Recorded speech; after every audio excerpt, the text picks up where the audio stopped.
En ce moment, ouais, c'est dur. Cette saison est particulière. J'y crois toujours. Le danger, c'est de stagner en fait. C'est un peu ce qui me fait peur. Mon optique, c'est la saison prochaine, donc j'essaie de travailler un maximum pour être le plus fort possible.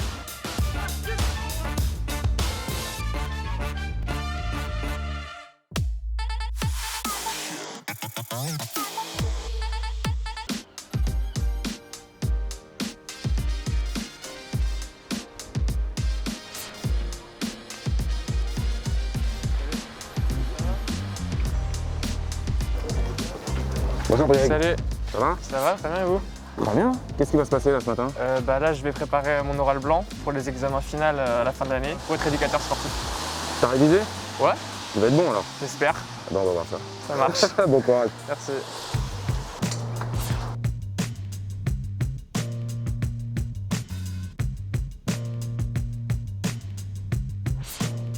Bonjour à tous, moi je me présente, je m'appelle Briac, j'ai 19 ans et je suis originaire de Lamballe dans le 22.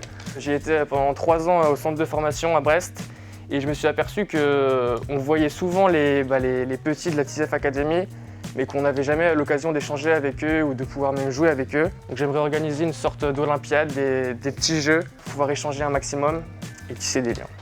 Les éducateurs nous donnent des conseils, les choses sur lesquelles on va devoir approfondir pour le test final, donc ça nous aide. Ta présentation du club est assez détaillée, mais je pense qu'elle mérite d'être encore travaillée. Okay. Notamment sur la distinction entre la SA et l'association. Ouais.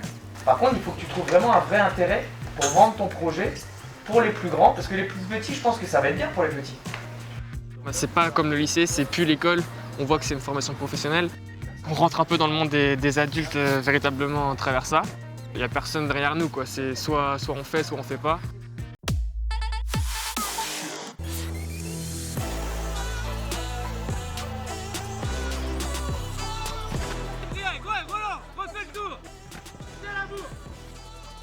C'est une séance qu'on appelle une séance de force avec le préparateur physique qui nous fait faire différents exercices pour nous améliorer sur la force.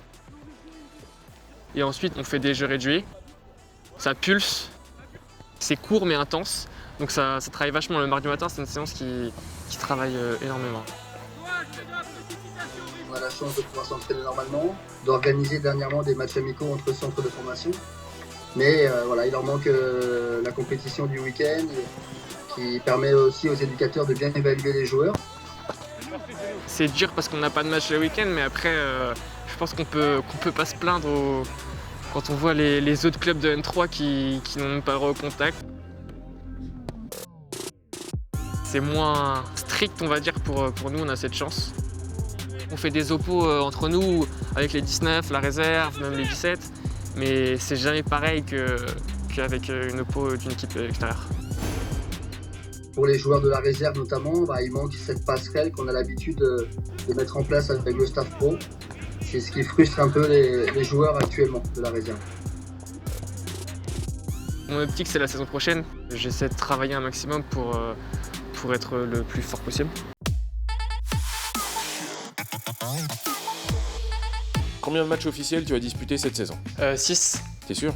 Ouais, je suis sûr. Qu'est-ce qui t'a le plus manqué ces derniers mois? Ah, les matchs. Quoi dans les matchs? La compétition. Un mot pour qualifier le fait de s'entraîner sans jouer. Frustrant. En quoi ça change la façon de s'entraîner? On a moins de motivation, on va dire. Qu'est-ce que tu fais le week-end quand tu ne joues pas? Je rentre voir ma famille. Ils sont loin? Ils sont à 1h30, donc ça va. Quand tu vois que les pros peuvent jouer, quel est ton sentiment? C'est leur métier, donc ouais, c'est normal qu'ils jouent. Hein. Qu'est-ce qu'on perd le plus vite quand on ne joue pas? Le rythme du match de week-end, on l'a pas. Comment on progresse quand il n'y a pas de compétition? En se donnant toujours à 100% dans les séances d'entraînement malgré tout. Mais dans les faits, c'est vrai ça? Ouais, c'est vrai, franchement c'est vrai. Ce serait quoi ta solution pour pouvoir rejouer rapidement? Pour jouer avec des masques. Si tu pouvais envoyer un SMS au président de la République pour le convaincre de vous laisser reprendre, ce serait quoi?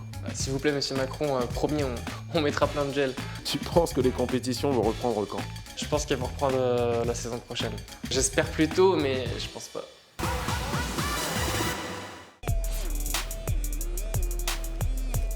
Dans le cadre du BPGEP, on intervient avec du sport adapté en fait. Bonjour.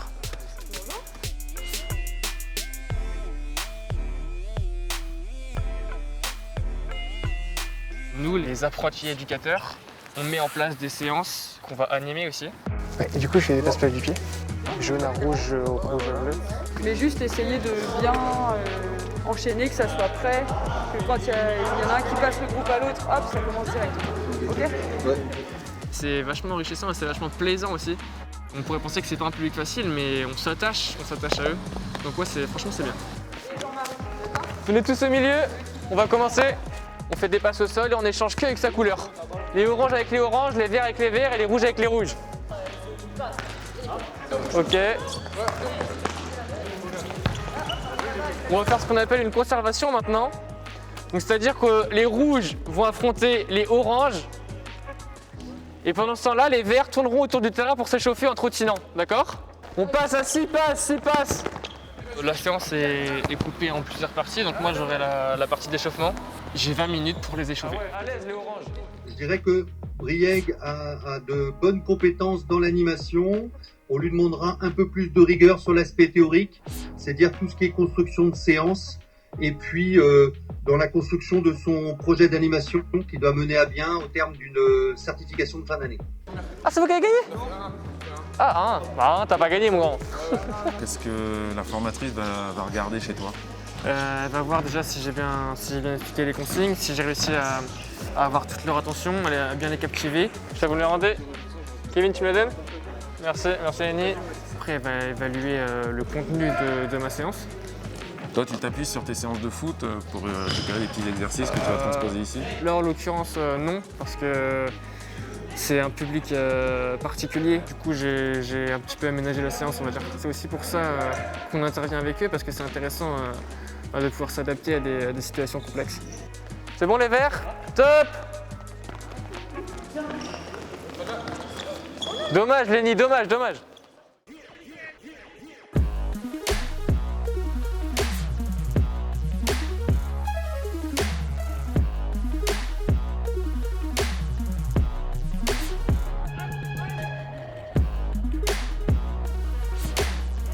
Malheureusement, une blessure en fin de stage est venue écourter son passage chez les pros. Donc, mais la pression avait été très positive cette semaine-là.